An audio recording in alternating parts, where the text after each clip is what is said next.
Before we begin, I'd like to take a moment to mention an outrageous attack that took place yesterday outside of the Capitol Jewish Museum here in Washington, D.C. The shooter killed 2 Israeli embassy staff members who were leaving an event for young Jewish professionals who worked in foreign policy. It was a display of senseless and cowardly violence. Once in custody, as you can imagine, the shooter yelled, quote unquote, "Free Palestine," and then followed up with some words about what's going on in Gaza at this point. So our hearts go out to the young victim of this tragedy, obviously to their families, and to the Israeli people generally. This sort of hate is unacceptable in our society, almost unbelievable, but I suppose so common now I shouldn't use that word unbelievable. I commend Attorney General Bondi for quickly responding to the scene, and I know her department and law enforcement will do their job and find justice for the victims.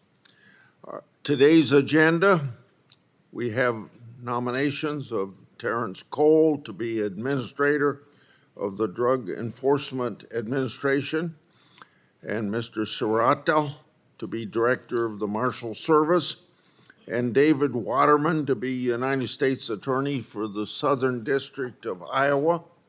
Mr. Waterman is listed for the first time and will be held over, and we'll plan to vote on him at our next meeting. We'll vote on other 2 nominees today, and I'll be supporting both. Mr. Cole is a career DEA officer who worked in some of its most challenging posts. He knows the challenges facing agents in the field, and he's prepared to face these challenges. He told us that his #1 priority, if confirmed, would be to combat drug crisis, his words, with urgency and resolve. Mr. Cole knows the role that the cartels plays in pumping poison into our country, and he knows that this isn't a fight that the DEA wages alone. His experience with Governor Youngkin's cabinet shows that he knows the importance of working with state and local governments, and that he'll build strong partnerships to save American lives. Mr. Serrato, too, is very familiar with the job that he's about to assume. He's been Marshal for the Southern District of Florida for the past 2 administrations. He's led highly successful projects there, including some that resulted in over 100 arrests and seizures of narcotics and firearms. He's also overseen an investigation into threats against federal judges and multiple members of the Marshal staff, which resulted in arrests. What's most clear is that Mr. Serrato is deeply committed to the Marshal Service value of justice, of integrity, and of service. Mr. Cole and Mr. Serrato will be assets to the agencies they're set to lead, and I look forward to getting them to work. Now, Senator Durbin. Thanks, Mr. Chairman. Let me join the chairman in extending my thoughts and prayers to the 2 individuals who were shot and killed last night outside of the Capitol Jewish Museum, just blocks from the Capitol building here in Washington. My thoughts are with their families, and as I read the stories of these 2 young people who were planning to get married, it is a heartbreaking episode. Violence has no place in our society and must be prosecuted to the full extent of the law. There is no justification, none, for hate speech, hate crimes, or anti-Semitism, whether from the left or the right side of the political spectrum. As I have stated before, we must condemn political violence and hate no matter the ideology that promotes it, and we must work together to protect America from this urgent threat. According to the most recent national hate crime statistics, the FBI received reports of 11,862 hate crimes in 2023, the highest number ever recorded since the FBI began reporting this data more than 30 years ago. More than half of the religious-based hate crimes were based on anti-Jewish bias, and we know that this data does not fully capture the increase in anti-Semitic threats, vandalism, and attacks since the horrific October 7 Hamas attack on Israel in 2023. This is a reminder to our committee, which has jurisdictional responsibility. We must continue to equip federal and state law enforcement with the resources necessary to combat anti-Semitism and protect Jewish Americans and to combat violence.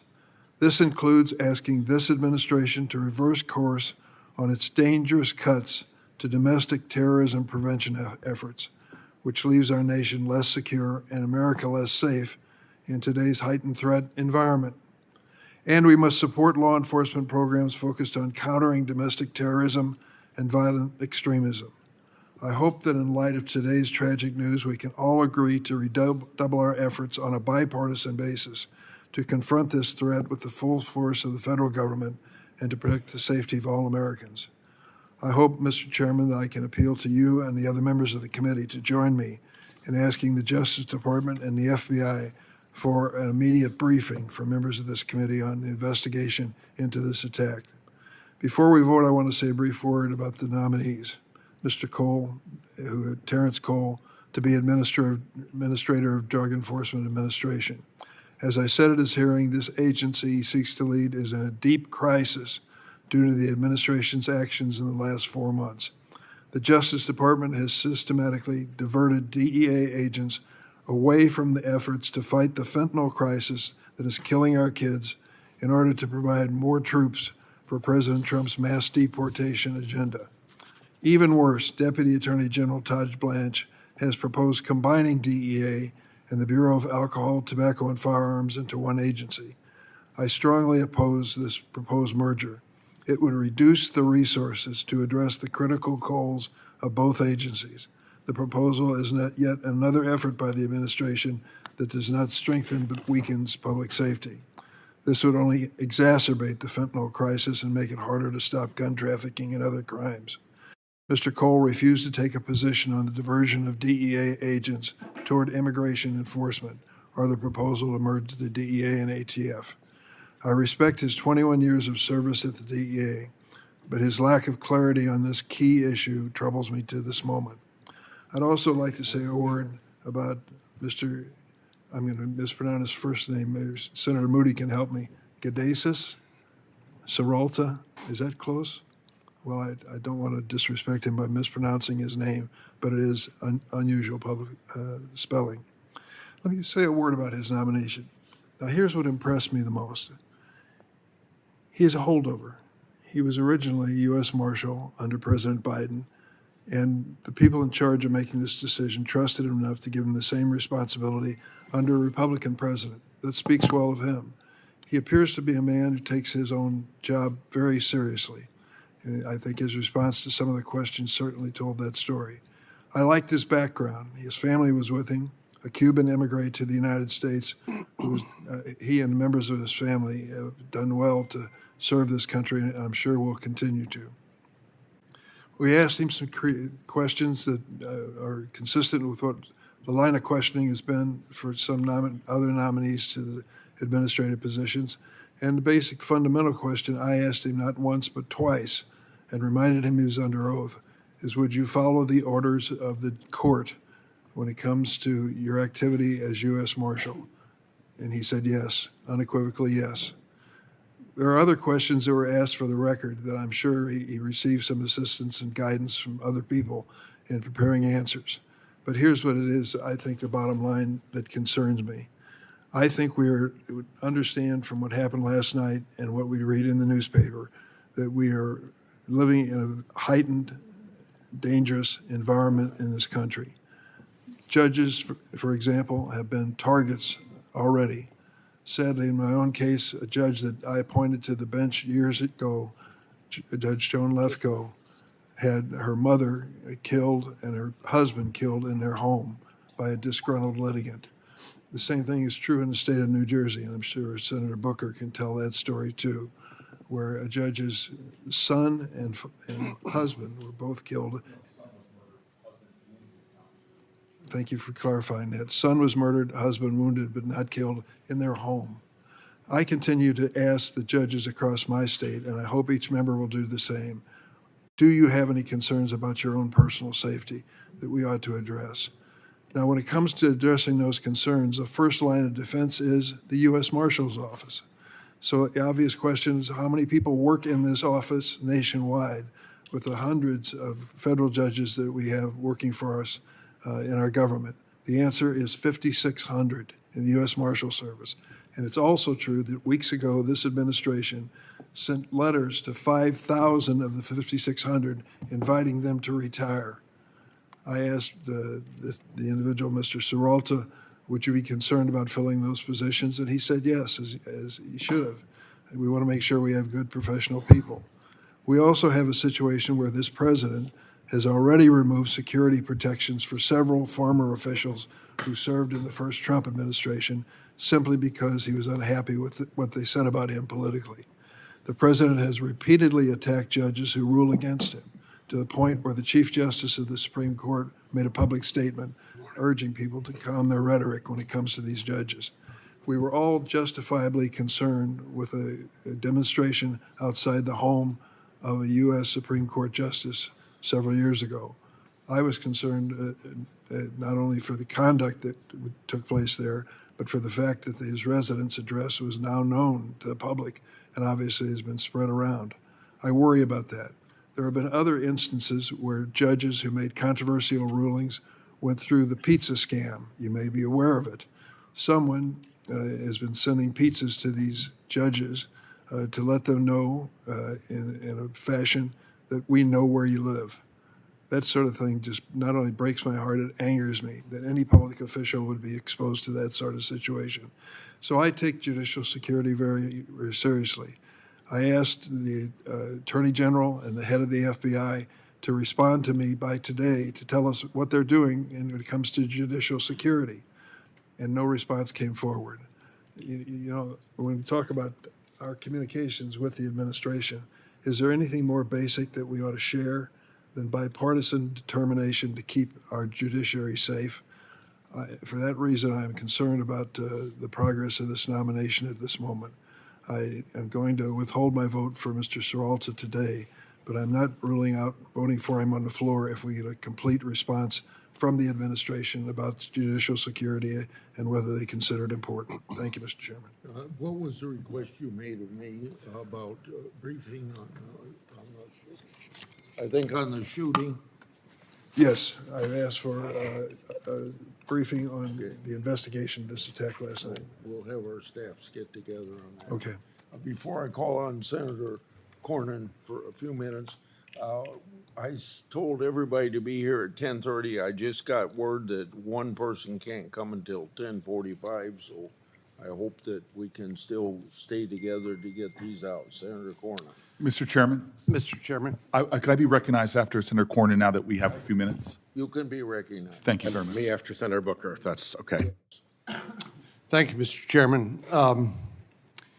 Yesterday, I wrote a letter to the Attorney General requesting an investigation into the conspiracy, which I don't think is too strong a word, of the mainstream media, President Biden's staff and family to hide his mental impairment during the course of the latter years of his presidency. This is not a political matter. This transcends politics. When you think about the power that the Constitution vests in the President of the United States, he's Commander-in-Chief. He is a leader of the free world. He is the sole authority that can determine whether America's nuclear arsenal can be unleashed. Given the dangers that the current environment of the world presents, the most dangerous environment we've seen since World War II, we know from history that wars can be precipitated as a result of mistake and miscalculation. And for this conspiracy to have hidden the impairment of the President of the United States for years and to lie consistently to the American people about his capacity to make decisions which are solely vested by the Constitution in the President of the United States is unacceptable.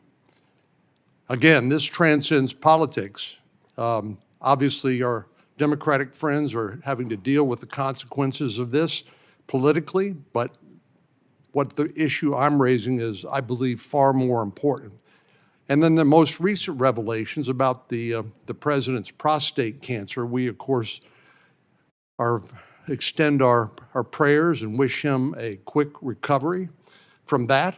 But again, the idea that things like this that take years to develop have all of a sudden sprung to the public attention are now being addressed is just incomprehensible. And it is not possible that things like this could have just sprung up now when we know from medical science and medical opinion that these sorts of things take years to develop. So I just don't think it's responsible for those of us in the Senate or in the Congress or the American people to accept this laying down. I think we need to know what the staff knew, what the family knew, who lied to Congress, who lied to the American people, and who risked calamity due to a president who was suffering from severe mental incapacity during the latter years of his presidency. So I hope that we can get to the facts. I think this is serious enough that it bears further investigation by the United States Senate and the United States Congress. And I would ask you to consider the possibility of holding hearings on this topic. I know there may be multiple committees in the United States Senate that might have jurisdiction over this matter, and I hope we can get together with the leadership on the Democratic side and the Republican side and get to the bottom of this. I think it's too much to ask the American people just to accept what we now know to be the facts. And it's dangerous. And our republic depends on having a president who has the mental capacity to do the job. And it's clear now that President Biden did not, and I think we need to get to the bottom of this. And so I would ask all of my colleagues to join me in asking the appropriate law enforcement authorities to do an investigation to see whether any federal laws were violated. And if current law does not provide for an investigation and a prosecution based on existing law, I think as part of our oversight responsibilities, we should consider whether there need to be some policy changes, which are the proper purview of the United States Congress to pass new laws to protect the American people from what we have just been through as a result of a president who was not competent to perform the job, but whose mental capacity or deficits were hidden from the American people for many years. Thank you. Senator Booker. Thank you, Mr. Chairman. First, I just want to join my colleagues and the ranking member and the chairman for condemning the violence of last night. We all abhor political violence and should in every way, I think, investigate. And as the ranking member said, I think that it would be good to have a briefing from the FBI. I take note of something as one of the bipartisan leaders of our efforts on anti-Semitism to note that hate crimes in this country targeting religious groups are seen in so many of America's great religions, but none come close to the targeting of American Jews. And that should be an added layer of analysis as we try to combat this kind of violence and these kind of hate crimes. Mr. Chairman, I wanted to make 3 points very quickly and ask for some oversight hearings. Trump's Department of Justice has taken numerous concerning actions that demand the committee to exercise constitutional oversight. We are a co-equal branch in a government with checks and balances, and we need to address these issues in hearings. there are three concerning DOJ actions that I hope we can discuss, Mr. Chairman. First, we have the issue of due process-less deportations. This week, the conservative Cato Institute reported that over 50 of the Venezuelans imprisoned in El Salvador came to the U.S. legally with advanced U.S. government permission and entered at an official border crossing. Most Americans have only heard of Kilmar Obrego Garcia, but this report from the Cato Institute makes clear he is not the only person who was deported by the Trump administration without due process, who was legally in the United States. I'd like to, without objection, I'd like to enter this Cato report into the record. I want to reiterate the committee's request led by my colleague, Senator Welch, for an oversight hearing into the circumstances surrounding the deportations of more than 200 people removed to El Salvador under the Alien Enemies Acts, including the 50 individuals who, I repeat, entered the country legally through, with our permission and are now in what is one of the more awful prisons on this planet. Mr. Chairman, you have for decades led and championed the Senate Judiciary Committee's exercise of our oversight, and we need to know who are these 50 people. Can we at least confirm their names and that they're still alive? And understand that an assault on due process anywhere is a threat to the due process rights everywhere. We have seen a 9-0 Supreme Court affirm that. Secondly, at last week's markup, you talked about the Department of Justice's cancellations of public safety grants. Here I have an unanswered letter I wrote on April 30th that was signed by every Democratic member of this committee and 30 Democratic senators total, which I'd like to enter into the record. Is there objection? I hear none, so it's entered. We were asking the department for information about the Office of Justice Program's abrupt decisions to cancel at least 365 public safety grants on April 22nd, 2025 that serve crime victims and improve public safety, totaling an estimated $500 million. These are programs that were supported in a bipartisan way that have led to more safety and security and strength in our community. Some of them have helped victims of crime, and they have been unjustly canceled. On the day of this letter, DOJ defunded programs that prosecutors, police, and sheriff's departments, judges, mental health service providers, academics, and more depend upon to keep America safe. This is an outrage to all of us on this committee who share a commitment to public safety, to have resources that we put out that we're being effective in an evidence-based way, to have them stopped by this administration demands that we at least have an oversight hearing to provide, to get a justification, or at the very least have letters responded to. Finally, Mr. Chairman, the Justice Department dismissed several civil rights cases against pattern and practice agencies of law enforcement yesterday. Almost 5 years to the day, this country watched in horror, and we all condemned, when a now convicted criminal, then a police officer, used deadly force to murder George Floyd. The Justice Department Civil Rights Division thereafter investigated the Minneapolis Police Department's pattern and practices of constitutional violations and proposed a fair, court-enforceable consent order to prevent future police misconduct, but to improve the excellence of police accountability and professional standards. They did the same in Louisville, Kentucky, after Breonna Taylor was killed by police during a no-knock raid that was condemned by people on this committee and beyond in a bipartisan way. Yesterday, AG Bondi's Justice Department dropped both consent decrees in Minneapolis, Minnesota, and Louisville, Kentucky, where neutral investigations and attorneys found evidence of constitutional and civil rights violations by those law enforcement agencies. Without more than saying that the consent decrees were, quote, no longer in the public interest, the department dismissed those cases along with 6 other investigations where it had shown a pattern and practice of the constitutional violations against American citizens. I sent a letter to the DOJ yesterday with my Democratic colleagues requesting the preservation of and submissions to the committee materials related to retracted police misconduct investigations and drop consent decrees. I asked to enter this letter into the record, sir. Is there objection? I hear none, so it's entered. To add to the further outrage to these DOJ actions, there are reports today that people are pushing the Trump administration to pardon Chauvin.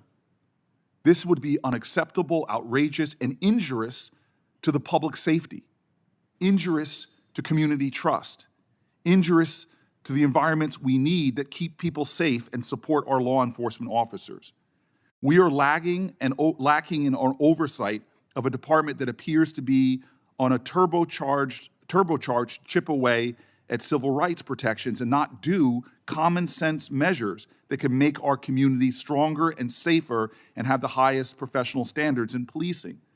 I ask again for this third time that you hold an oversight hearing so that we can get some of the answers that Congress and the public deserve. As someone who used to be a mayor and oversee a police department that itself had a pattern and practice investigations, this is not to an end other than making our police department stronger, raising our professional standards, deepening trust, and ultimately creating an environment where we have greater community safety. I hope on these three issues we can have oversight hearings soon. Thank you, Mr. Chairman. With all the requests for oversight hearings, I think we're going to have to prioritize that.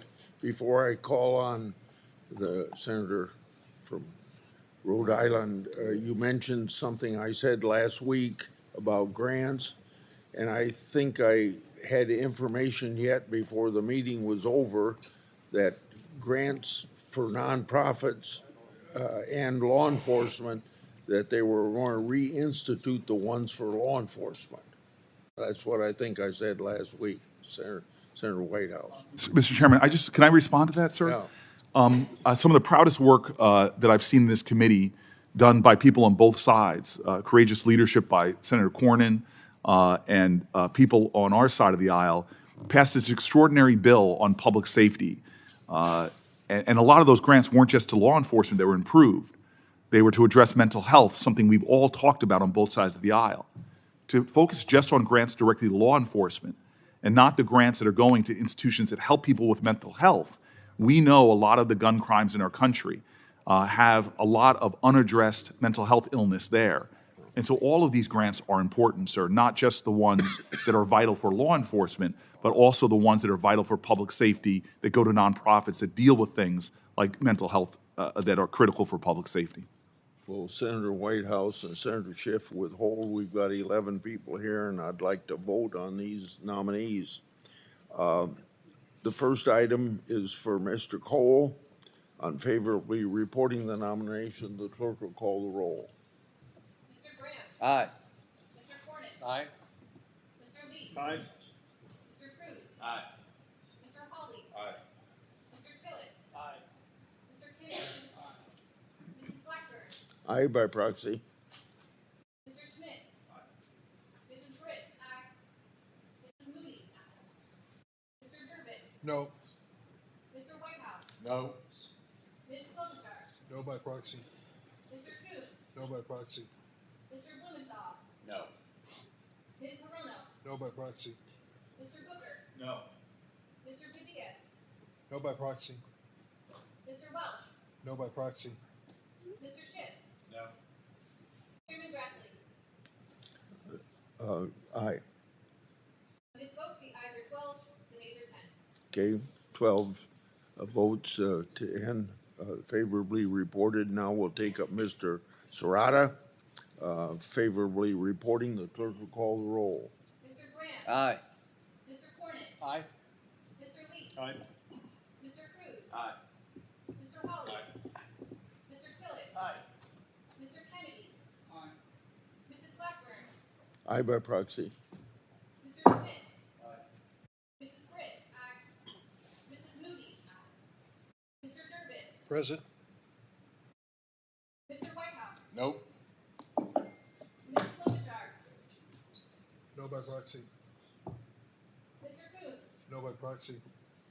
Mr. Blumenthal. No. Ms. Hirono. No by proxy. Mr. Booker. No. Mr. Padilla. No by proxy. Mr. Welch. No by proxy. Mr. Schiff. No. Chairman Grassley. Aye. Okay, 12 to 9 and one present. The nominee will be reported. Now Senator Whitehouse and then Senator Schiff. I just wanted to comment briefly on my vote with respect to Mr. Seralta.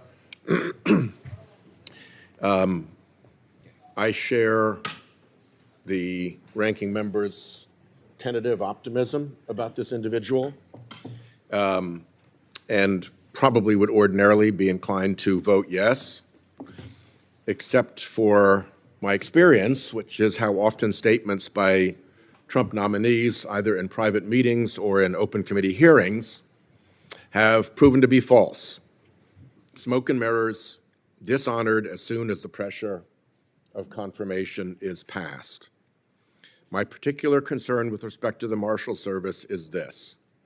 They have 4 duties that I think are vital with respect to protecting our judges. Number 1, obviously, protect the judge. Number 2, I hope also obviously, protect any threatened family members of the judge. There appears to have been a bit of a campaign to go after particularly daughters of judges in order to apply pressure to them or punishment to them regarding judicial decisions. So far, my report from throughout the judiciary, and particularly the Rhode Island court, is that the Marshal Service has done an excellent job of protecting the judges and protecting any threatened family members. So considerable satisfaction there. The third is to not just protect the judge and the family, but to investigate the threat. And that is still a little bit spongy. I will say that Mr. Seralta gave good answers to that question in his responses to my questions for the record. So far so good. There, I get into the benefit of the doubt problem of how often I've been misled by Trump nominees in the confirmation process. The fourth, and the really troublesome one for me, is not just investigating the immediate threat to the judge, but investigating the orchestration and instigation of the threats. And my concern with that is that the Marshal Service will never have a complete understanding of the threat posture to do its protection job as well as it should if it isn't investigating the atmosphere of instigation and orchestration out of which those threats emerge.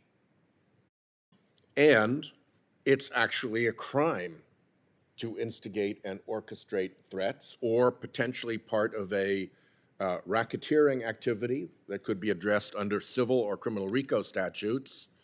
So there's a very robust body of law around making sure that the Marshal Service does its job, not just of investigating the immediate threat, but of who's behind the threats. And here's where we get into the problem with Attorney General Bondi's MAGA Department of Justice. There is every reason, I think, to believe that were the Marshal Service to say, we are beginning an investigation into the orchestration or instigation of these threats, and when you look at them, you see that they are almost always in response to a decision contrary to the Trump administration or its interests. It's not hard to see the pattern. It's entirely logical. You get through any predication test of a prosecutor easily with all of that. And that would mean that it leads to potential MAGA people and potential MAGA organizations. Some of the threats directly followed postings on X by Elon Musk, postings on X by Laura Loomer, and to the extent that they were aware of and complicit in that launching the threat actors, then I think there's a proper investigation to be done with potentially proper charges at the end of it. And my doubt is that that will actually happen. because the head of the Marshal Service reports to the Attorney General, I strongly suspect that there'll be very heavy blowback against any investigation that goes at the instigation or orchestration of the threats. And that is the assurance that I continue to look for. I'd conclude by asking, Mr. Chairman, that 2 letters be put into the record. They will be put One is from me to the Acting Director of the Marshal Service regarding this question, which has not received an answer, and the other is just for reference to the head of the new Judicial Security and Independence Task Force that the judiciary has had to set up to deal with this problem of threats and intimidation. Without objection, they'll be introduced. Thank you very much, Mr. Chairman. Senator Schiff, I don't miss votes, so you'll have to adjourn the meeting when you're done speaking. Okay, thank you, Chairman, and I'll be brief. First, I have a bone to pick with Mr. Whitehouse for once again saying what I was going to say, except better. So let me associate myself with Senator Whitehouse's comments. I would only add to his observation that with so many of these nominees, our hope for how they will perform has been betrayed by the realization of how they've actually conducted themselves in office once confirmed. But I share some optimism about Mr. Seralta, based on what I've heard of him and his testimony, his experience. I would add to the challenges he will face that not only is it going to be necessary to continue to vigorously protect judges who are under greater threats than ever and their families, but it's also going to be more important than ever to make sure that court orders are given effect, which is a primary responsibility of the Marshal's Service, which brings me to 2 oversight investigation requests I want to make to add to Senator Booker's requests. The first goes right to the heart of the necessity of looking into the violation of court orders. We have another federal judge yesterday ruling that the Trump administration is violating court orders. This with the deportation flights to Sudan. The court finding this in direct violation of its order. I think it is also in direct violation of the Supreme Court's order. It may, in the case of the district court order, be a criminal contempt of that court. How often is this going to go on that the administration violates court orders after nominees come in here and promise, oh, it'll never come up, we'll never violate court order? How could you even ask or suggest such a thing? How long is this going to go on before we as the Judiciary Committee say something, do some oversight of this? If we're going to wait for the Supreme Court to act, they're probably never going to act. When it comes to standing up to the Trump administration, they are a total paper tiger. When these cases reach the Supreme Court, as they have already, the Supreme Court will look for every opportunity not to confront the administration, not to put the administration to the test of just saying to the Supreme Court, buzz off. We need to do oversight of the willful and deliberate decision to violate court orders in this country. Second, I would request an oversight hearing into the weaponization of Pam Bondi's Justice Department and the weaponization of their Office of Weaponization. Seeing in the first hand their unprecedented interference to dismiss the case against Eric Adams, a serious corruption case, and now seeing the flip side of that, the leaked report that their inquiry into or investigation of Andrew Cuomo. It could not be more obvious they are using the Justice Department as now an instrument of their political will. And with that, I've got to go vote, and I will yield back. This committee is adjourned.